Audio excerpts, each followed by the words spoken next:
करुणा के अवतार परम पिता परमात्मा प्रभु महावीर के चरणों में कोटि वंदन नमन। अरिहंत परमात्मा श्रीमंदिर स्वामी भगवान के पावन चरणों में कोटि वंदन नमन। श्री आत्म शिव शमन रतन गुरुवे नमः। परम दयालु परम कृपालु कर्नाटक गज केसरी आराध्य गुरुदेव के पावन चरणों में कोटि वंदन नमन। तब का दिव्य वरदान देने वाले मम आराध्य गुरुवर्या श्री प्रवेश कुमारी जी महाराज साहब के पावन चरणों में वंदन करती हूँ, नमन करती हूँ। 311 उपवास द्वारा जिन शासन की अद्भुत प्रभावना करने वाले तपाचार्य तप चक्रेश्वरी उप पर्वतनी गुरनी मैया श्री मोहन माला जी महाराज साहब के पावन चरणों में कोटि वंदन नमन। मेरे जीवन पर अनंत उपकार करने वाले धर्म का दिव्य दान देने वाले आराध्य गुरनी मैया के पावन चरणों में कोटि वंदन नमन।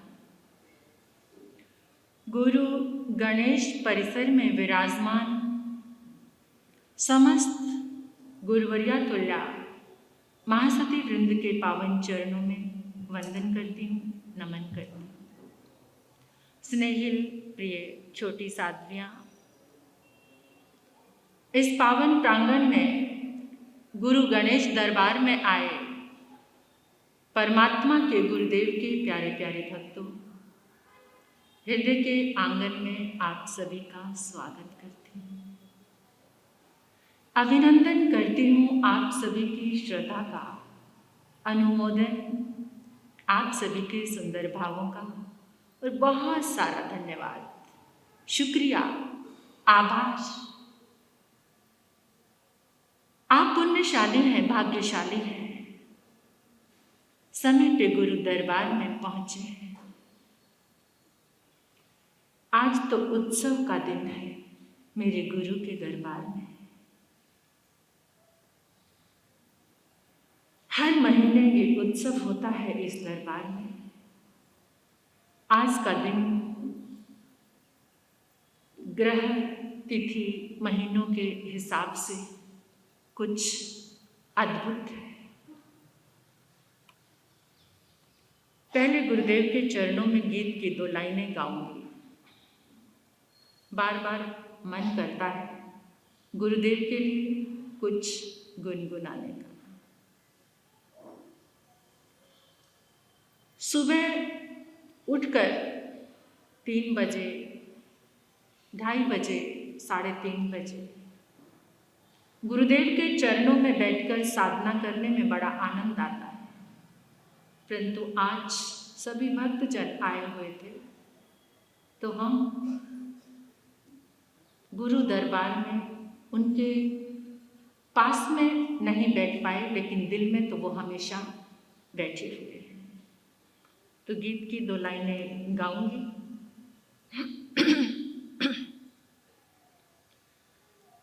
लाखों प्राणी तार दिए तूने ओ गुरुराज, लाखों प्राणी तार दिए तूने ओ सरताज। छोटी सी ये अर्ज मेरी कर लेना स्वीकार, छोटी सी ये अर्ज मेरी कर लेना स्वीकार।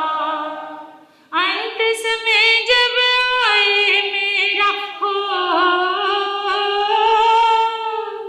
अंत समय जब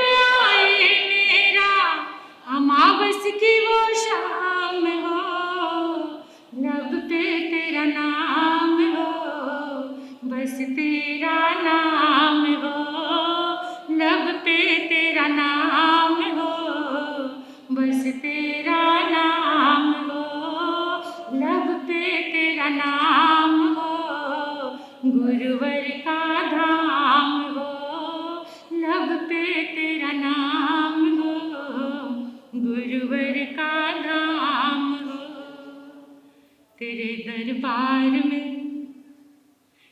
दरबार में बिगड़ी बनाई जाती है, तेरे दरबार में बिगड़ी बनाई जाती है, गुनाहों की यहाँ माफ़ी दिलाई जाती है। तेरे दरबार में बोलो, तेरे दरबार में बिगड़ी बनाई जाती है, तेरे दरबार में बिगड़ी बनाई जाती है, गुनाहों की यहाँ माफ़ी दिलाई जाती है, गुनाहों की यहाँ माफ़ी दिलाई जाती है। मन में तू ही तू, तन में तू ही तू, बुलबुले गुलशन में तू, सारे जहां में तू। तेरे दरबार में भक्ति कमाई जाती है, तेरे दरबार में भक्ति कमाई जाती है, गुनाहों की यहाँ माफ़ी दिलाई जाती है, गुनाहों की यहाँ माफ़ी दिलाई जाती है। तेरे दरबार में बिगड़ी बनाई जाती है, तेरे दरबार में बिगड़ी बनाई जाती है, गुनाहों की यहाँ माफ़ी दिलाई जाती है, गुनाहों की यहाँ माफ़ी दिलाई जाती है। तू चाहे तो पार लगा दे, तू चाहे तो बिगड़ी बना दे, तू चाहे तो हमें तिला दे, तू चाहे तो आत्म जगा दे, तेरी मूरत मेरे दिल में समाई रहती है, तेरी मूरत मेरे दिल में समाई रहती है, गुनाहों की यहाँ माफ़ी दिलाई जाती है, गुनाहों की यहाँ माफ़ी दिलाई जाती है। सब जोर से बोलो, तेरे दरबार में बिगड़ी बनाई जाती है, तेरे दरबार में बिगड़ी बनाई जाती है, गुनाहों की यहाँ माफ़ी दिलाई जाती है, गुनाहों की यहाँ माफ़ी दिलाई जाती है। तेरे दरबार में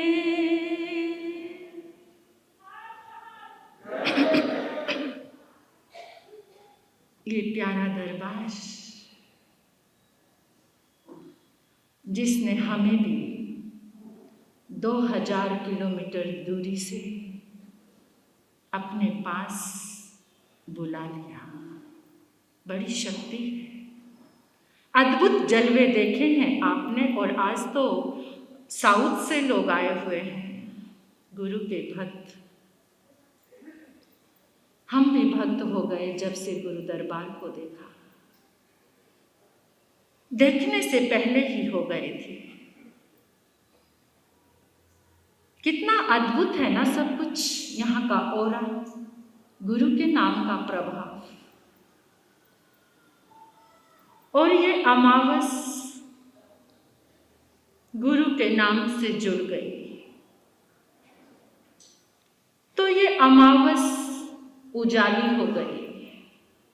सब कहते हैं कि अमावस अंधियारी होती है, काली होती है। जो अमावस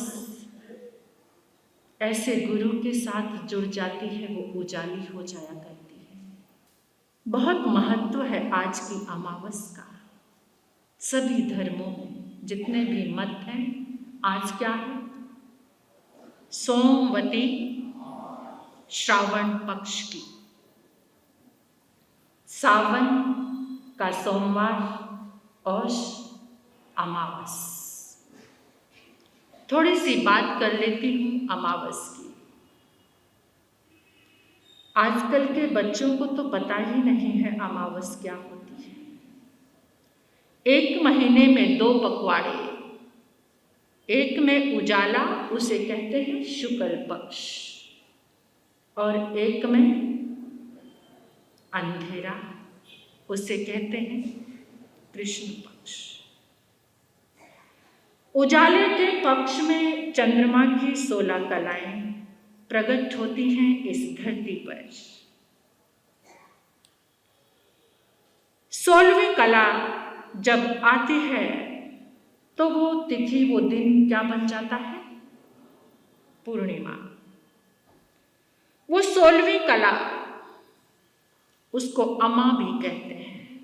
अमा, जब वो कला पूर्ण हो जाती है तो वो अमा अमावस में बदल जाती है। अमावस और पूर्णिमा दोनों बहुत महत्वपूर्ण हैं, और आपको एक बात बता दूं, पूर्णिमा से भी ज्यादा महत्वपूर्ण अमावस। इस दिन आपके जीवन में जो भी गुण है या अवगुण है वो बढ़ता चला जाता है, नेचुरल, अपने आप। उस गुण का रिश्ता, संबंध हमारे मन से, क्योंकि गुण कहाँ प्रकट होते? गुण और अवगुण हमारे मन में। आज का दिन सोमवार है। सोमवार किसका दिन है? ज्योतिष विज्ञान की दृष्टि से आज चंद्रमा का दिन है। कुछ लोग इसे चंद्रवार भी कहते हैं। सोमवार को चंद्रवार भी कहा गया है। हमारे मन से अगर आज के दिन मन से कुछ धर्म की आराधना कर ली जाए तो वो बढ़ती चली जाती है, बढ़ती। आपकी धर्म आराधना पूरी सृष्टि का रक्षण करती है, पूरी सृष्टि का। प्राकृतिक आपदाएं शांत होती हैं जो अमावस की आराधना करते हैं।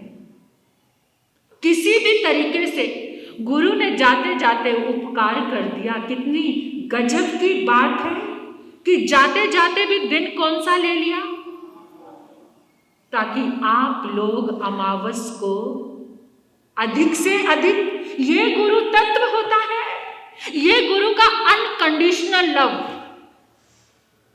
गुरु का प्यार कैसा होता है? अनकंडीशनल, सब के लिए एक जैसा बहता है, जैसे सूर्य का प्रकाश, जैसे चंद्रमा की शीतलता, जैसे नदी और झरनों का पानी, सबके लिए, जैसे फूलों की सुगंध, ऐसा होता है गुरु तत्व। मेरा चिंतन चला, जिस दिन गुरु का जन्म होता है, गुरु का दीक्षा कल्याणक होता है और गुरु का पुण्य स्मृति दिवस होता है, तो हम अपने आप ही धर्म की आराधना करते हैं। इस गुरु का अद्भुत उपकार दुनिया पर अमावस के दिन कहां से लोगों को खींचकर अपने चरणों में बुलाते हैं, और कोई ना कोई धर्म की आराधना तप लेकर यहां पर उपस्थित होते हैं।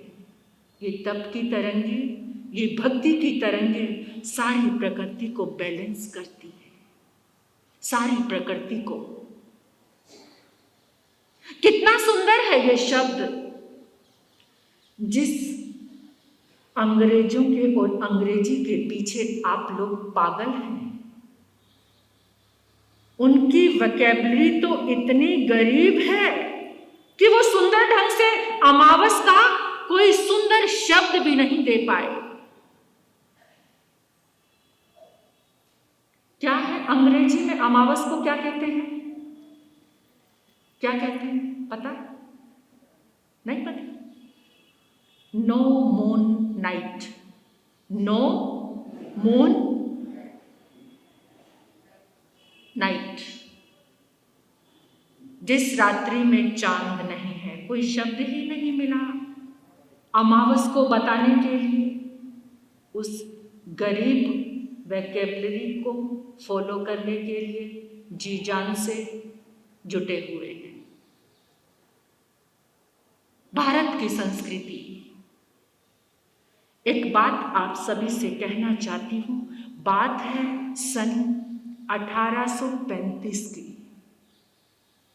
एक व्यक्ति भारत में आता है, क्या देखता है? चारों दिशाओं में भारत की यात्रा करता है। उसने देखा भारत में एक भी गरीब व्यक्ति नहीं है, एक भी चोर नहीं है, एक भी भिखारी नहीं है। सन 1835 की बात है। उस व्यक्ति ने देखा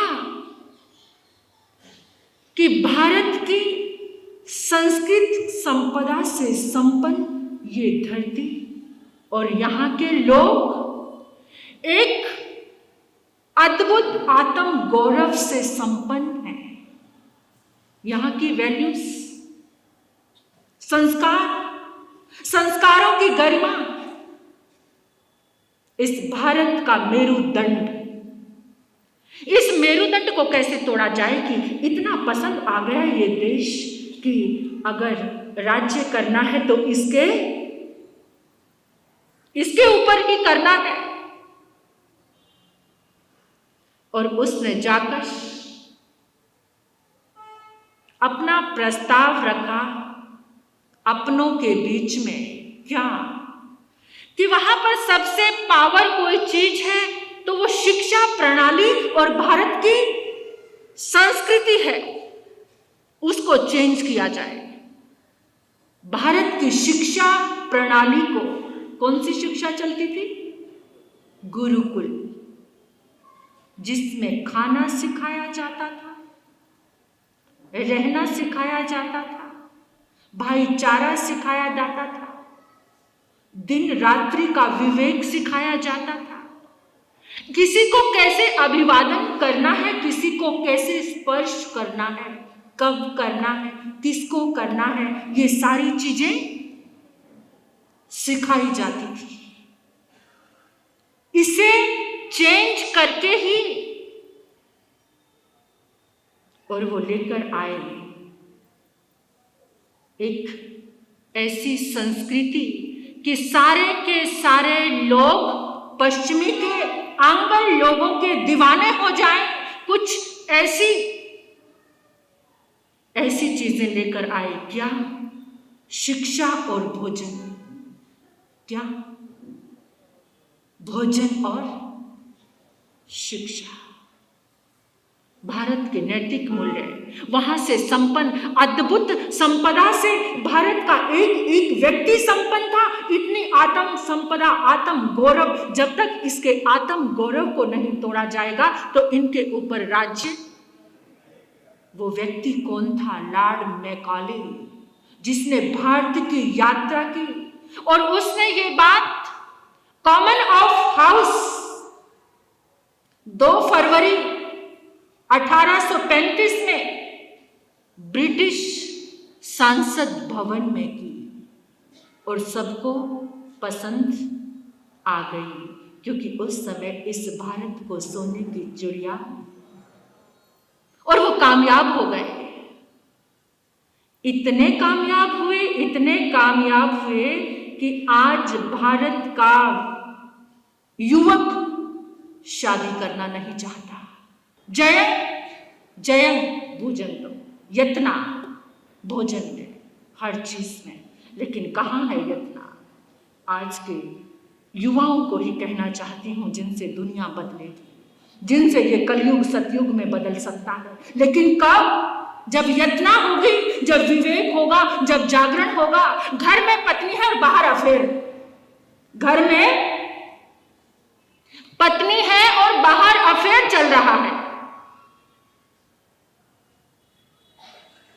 एक बात पूछती हूं आपसे, पहले जमाने में पत्तल में भोजन करते थे, पत्तल। पत्तल में भोजन करने के बाद उन पत्तलों को फेंक दिया जाता था, उसमें थोड़ी थोड़ी जूठ रह जाती थी, तो उस पत्तल को कौन चाटता था आकर? हाँ बोलो, बताओ, कौन चाटता था? कुत्ता। कुत्ता। पत्तल को चाटने वाला, झूठी पत्तल चाटने वाला कौन? घर में बीवी है और बाहर अफेयर, उस झूठन को चाटने वाले कौन? सुअर और कुत्ते। कड़वा लग रहा है ये सत्य, कड़वा है, लेकिन है सत्य। जागरण नहीं, यत्न नहीं, मर्यादा नहीं, स्वच्छंद भोग भोगने वाले कुत्ते होते हैं जिनके पास सेंस नहीं है, जिनके पास बुद्धि नहीं है, सन्मति नहीं है, सन्मति।